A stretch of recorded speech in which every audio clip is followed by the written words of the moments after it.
Vamos lá, meus irmãos. E aí, existe purgatório? Essa é uma doutrina bíblica. Essa questão de que nós precisamos, após a morte, de um aperfeiçoamento daquilo que vivemos para que possamos entrar no céu. Essa é uma doutrina católica e aqui eu quero prestar todo o respeito, né, o devido respeito.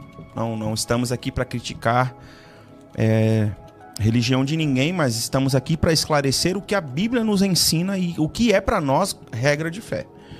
Então, a doutrina do purgatório é uma crença tradicional da Igreja Católica, isso nós sabemos, que afirma que após a morte, algumas almas passam por um processo de purificação antes de entrar no céu, né? Daí surge o termo alma penada. Já ouviu falar dessas questões? Porque é casa mal assombrada, e aí a casa é uma família que viveu ali, e aí, sei lá, o pai matou o filho, o homem matou a mulher, enfim, e aí fica batendo porta, fica arrastando cadeira, essas questões. Então, baseado nessas crenças, né, e essas experiências particulares de cada pessoa, que não vem ao caso aqui, surgiu esse tipo de pensamento, né? Quando nós examinamos as Escrituras, nós percebemos que esta doutrina ela não é bíblica, meus irmãos, porque essa doutrina ela não aparece no contexto de ensino apostólico. Quando nós vamos olhar para as Escrituras, para a tradição católica, na verdade, nós vamos ver que havia esse ensinamento, né, quanto ao que a Bíblia realmente afirma e o que as pessoas creem. Quando nós olhamos para a cultura, quando nós olhamos aí para a doutrina da Igreja Ortodoxa, nós vamos perceber alguns tipos de ensinamentos que são extra-cânon, né? Como assim? A tradição católica, ela entende que o purgatório é visto como um estado temporário de purificação para que aqueles que morreram salvos passem por um processo de purificação, porque eles ainda carregam manchas da sua vida pecaminosa aqui na terra. Ou seja, eles já são salvos, mas eles precisam passar por um aperfeiçoamento de salvação para que essas manchas sejam totalmente limpas e os seus pecados veniais ou os seus pecados capitais ali sejam perdoados totalmente, né? Ou seja, a expiação ela não foi completa, tá? Então a doutrina se apoia, essa doutrina do purgatório, ela vai se apoiar, né, em fundamentos principais. Por exemplo, a tradição da igreja ao longo dos séculos vai falar e vai mencionar que alguns pais da igreja fazia orações pelos mortos. Então essa prática foi estabelecida dentro dessa doutrina. Então, definindo o que é purgatório, é literalmente um lugar intermediário de aperfeiçoamento para que as pessoas que morreram sejam purificadas totalmente. Então, ali são feitas orações para pessoas que morreram, são acendidas velas para purificação, são feitos até mesmo cultos prestados a estas almas dos que morreram. E essa doutrina ela vai ser sistematizada um pouco mais à frente, tá?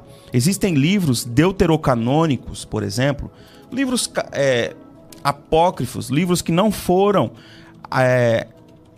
compilados no cânon, né, da igreja, não foram considerados inspirados, por isso foram removidos desse bojo de livros que nós consideramos hoje como a Bíblia Sagrada. Então, por exemplo, nós temos lá o livro de 2 Macabeus, né? Lá no seu capítulo 12, verso 44 ao 46, vai falar sobre sacrifícios pelos mortos, né? Esse livro, ele não está no cânon hebraico, nem no protestante. Esse livro é um livro deuterocanônico, ele está fora do cânon, ele é um livro que não foi considerado inspirado. Então, o raciocínio teológico interno de quem se apoia nesses livros deuterocanônicos para aí acreditar na doutrina ou no ensinamento do purgatório, a ideia é de que nada impuro irá entrar no céu. De fato né? Isaías vai nos dizer, Isaías 9:35 ou 35:9, de que ali existe um caminho puro, um caminho santo, né? Só vão entrar aqueles que estiverem puros diante do Senhor. Então, olhando para esse tipo de ensinamento, nada puro entra no céu, então será necessário haver uma purificação a mais. Essa doutrina, meus irmãos, ela não existia na era da igreja primitiva, dos pais da igreja. Ela foi sendo consolidada ao longo do tempo. Por exemplo, teve alguns concílios da igreja, Concílio de Lyon, em 1274, Concílio de Florença, em 1439, Concílio de Trento, em 1445. Então, esses concílios, eles foram trazendo e revelando alguns tipos de ensinamentos fora daquilo que as escrituras nos mostram, como a salvação, como o pós-morte, tá bom? Então, o purgatório, ele não está no Novo Testamento, ele não era crido pelos apóstolos, e ele só é definido oficialmente como uma doutrina da Igreja Católica 12 séculos depois, após Cristo ter vindo, ter morrido e ressuscitado. Então, como o catolicismo descreve, meus irmãos, esse processo? Segundo o catecismo da Igreja Católica, né, eu não sei se você fez aí, se foi coroinha, eu lembro que eu fiz na época que eu era, né, jovem ainda. Mas, segundo o catecismo da Igreja Católica, a alma sofre espiritualmente pelo desejo de estar com Deus. A nossa alma sofre espiritualmente por um desejo de estar em Deus. O purgatório, ele vai purificar a nossa alma para que esse desejo seja alcançado ou correspondido. O purgatório não é um lugar de condenação. O purgatório é um lugar de aperfeiçoamento da nossa alma que deseja estar em Deus, né? Por isso são realizados ali orações, missas, indulgências, para ajudar nesse processo de purificação. É por isso que você vai encontrar em alguns lugares capelas de almas, né? Em frente da nossa comunidade lá tem um lugar, uma casa pequena, que lá está escrito Capela das Almas, e todos os dias as pessoas passam ali, acendem velas, se benzem na frente, né? Em respeito, em reverência pelo que aprenderam. Mas isso não é uma doutrina bíblica, isso não é um ensinamento bíblico, né? Por que não é bíblico, pastor, o purgatório? Vamos lá. O que a Bíblia nos diz de fato, meus irmãos? Olhando para as Escrituras, vemos um quadro totalmente diferente sobre o pós-morte. Diferente do que a cultura e a doutrina do purgatório, o ensinamento do purgatório vai nos trazer, a Bíblia nunca mencionou o purgatório. Não há um estado intermediário de purificação no pós-morte, como é ensinado. O destino eterno, ele é imediato após a morte. E nós temos alguns textos que nos comprovam isso. Por exemplo, Hebreus 9:27. Aos homens está ordenado morrerem uma só vez, vindo depois o juízo. Hebreus 9:27. Abra sua Bíblia e leia esse texto. Seja a Bíblia católica, seja a Bíblia protestante, pode abrir e verifica esse texto que eu estou mencionando. Hebreus 9:27. A Bíblia só apresenta dois destinos, meus irmãos, para nós. Então, vida eterna e condenação eterna. Nada entre esses dois caminhos existe. Não existe um lugar de aperfeiçoamento onde... Não. Ou é condenação ou é salvação. A purificação total do cristão, ela acontece quando, pastor? Ela acontece na cruz do Calvário. Cristo se fazendo sacrifício eterno por nós. Colossenses vai nos dizer que ele nos transportou do reino das trevas para o seu reino de amor, para o reino do Filho do amor. Nós que éramos escravos, estávamos sobre um jugo de Satanás, um jugo de escravidão, agora ele nos transporta e nos coloca no reino da luz. Então a purificação do cristão é total e ela acontece na cruz. O sangue de Jesus nos purifica de todo pecado, é o que diz 1 João, capítulo 1, verso 7. Abra lá também, 1 João, capítulo 1, verso 7. O sangue de Jesus nos purifica de todo o pecado. É o sangue de Jesus. É todo o pecado. Não é metade, não é intermediário. Não há resíduos espirituais para sermos purificados depois. Ao receber a Cristo como nosso único e suficiente Salvador, nós estamos sendo salvos por inteiro, meus irmãos. Quando Jesus declara na cruz, lá em João, capítulo 19, verso 30, ele diz assim, olha, está consumado. Está consumado. É tudo. Tetelestai, está consumado. Quem está em Cristo já não enfrenta nenhuma condenação. É o que a Bíblia nos diz, Romanos 8:1. Nenhuma condenação há para os que estão em Cristo Jesus. Se não há condenação para nenhuma pessoa que está em Cristo, se não há mais condenação, então não pode existir um lugar intermediário de sofrimento temporário. Ou não existe um lugar de purificação, de aperfeiçoamento para que nós entremos no céu. Jesus mostra 2 destinos imediatos após a morte. Por exemplo, nós temos o texto de Lucas 16 e, teologicamente, de uma forma honesta, ao ler esse texto, nós percebemos que esse texto não se trata de uma parábola. Esse texto não se trata de uma parábola, por quê, pastor?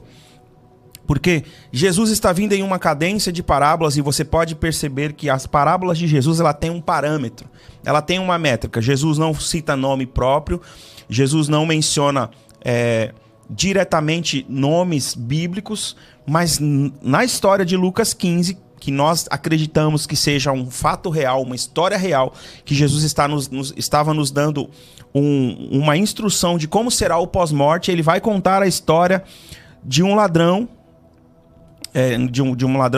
de um homem chamado Lázaro, pobre, que ficava à porta de um rico, e a Bíblia não menciona o nome desse rico, e ele ficava desejando comer as migalhas que caía da mesa desse rico, enfim.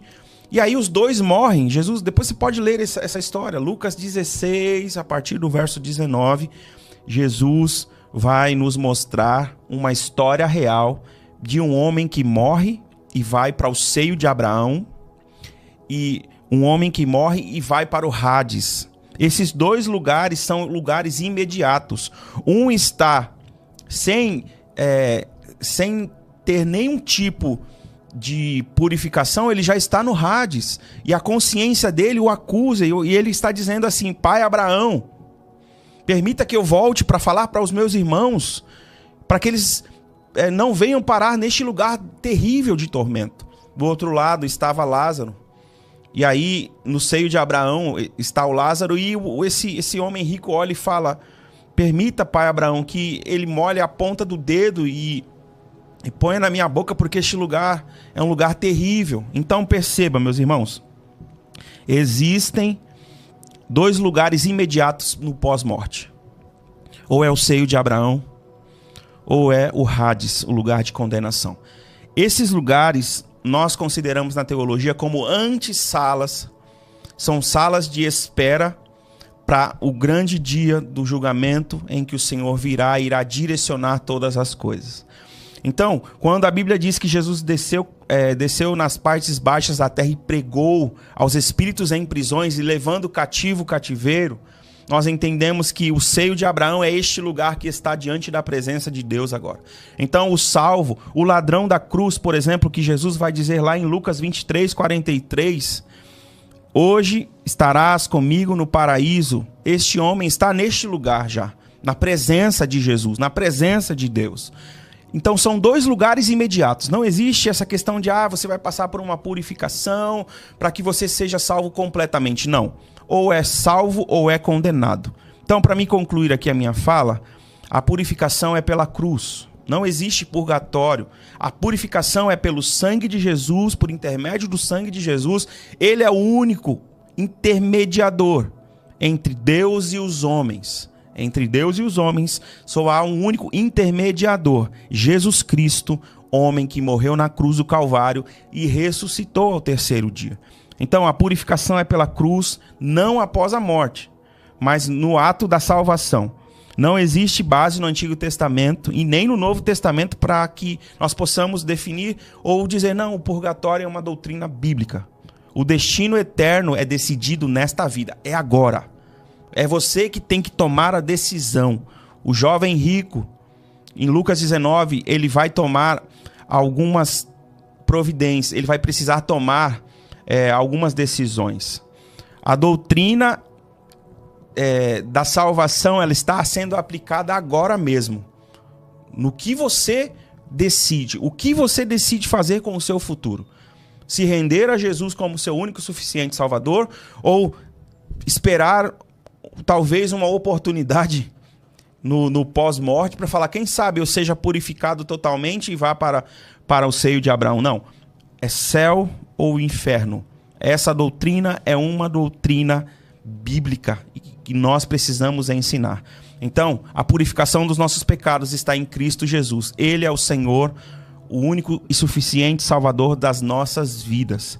1 Pedro 1,18 vai nos dizer que foi por um precioso sangue que fomos salvos, resgatados da nossa vã maneira de viver que recebemos dos nossos pais. Não foi por prata, não foi por ouro, não foi por coisas corruptíveis e perecíveis dessa terra, mas foi pelo glorioso e santo sangue de Jesus que foi entregue antes de que o mundo fosse criado. E também revelado a nós nos últimos tempos, para que nós possamos ser justificados dos nossos pecados. Então a justificação não é intermediária, a justificação é agora. O sangue de Jesus expia pecados. Então se renda a Ele, se renda a esse Senhor maravilhoso. E eu sei que certamente Deus está falando com você aí agora. Então se renda a Ele totalmente. E o sangue de Jesus é suficiente para resgatar você e colocar você no seio de Abraão e colocar você na vida eterna se você receber a Ele como seu único e suficiente Salvador. Que Deus abençoe você em nome de Jesus Cristo nesta manhã.